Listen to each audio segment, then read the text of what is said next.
উপসর্গ ব্যথা। ব্যথা শরীরে বিভিন্ন জায়গায় হতে পারে, কিন্তু কিছু কিছু ব্যথা নির্দিষ্ট কোনো জায়গায় এবং এই ব্যথাটা নির্দিষ্ট কোনো দিকে যেতে পারে।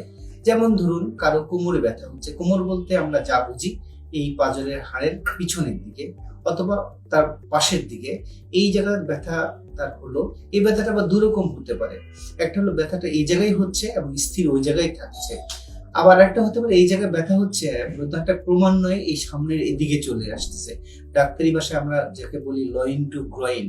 এবং এই ব্যথাটা কখনো কখনো দেখা যায় মৃদু ব্যথা হতে পারে, আবার কখনো তীব্র ব্যথা এবং ব্যথায় গড়াগড়ি খেয়ে মানুষের বমি পর্যন্ত হতে পারে।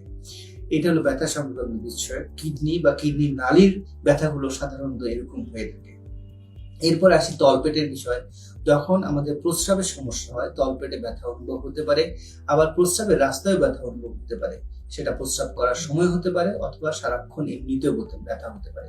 এগুলো স্পেসিফিক কিছু কিছু রোগ বা ডিজিজের কারণে হয়ে থাকে। এগুলো আমরা পরবর্তীতে আলোচনা করব। শুধু এতটুকু মাথায় রাখি, যদি কোমরের ব্যথা, যেটা ব্যথা সাধারণত সামনের দিকে আসে, অথবা তলপেটে ব্যথা, অথবা প্রস্রাবের রাস্তায় ব্যথা, প্রস্রাবের সময় অথবা আগে বা পরে, এইগুলো ব্যথা সংক্রান্ত বিষয়।